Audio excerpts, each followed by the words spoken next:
కలిమిలేములన్నీ ఒకే తీరుగా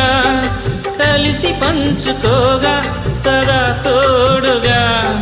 కలిసి రాని కాలం వెలివేసిన విడిచిపోని బంధం తనై ఉండదా సహధర్మచారిని సరిలేని వరమని సత్యాన్ని కనలేని నాడు మోడుగా మిగలడా పురుషుడు అపురూపమైనదమ్మ ఆడజన్మ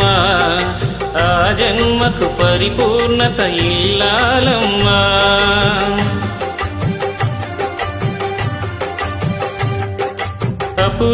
అపురూపమైనదమ్మ ఆడజన్మ ఆ జన్మకు పరిపూర్ణత ఇల్లాలమ్మా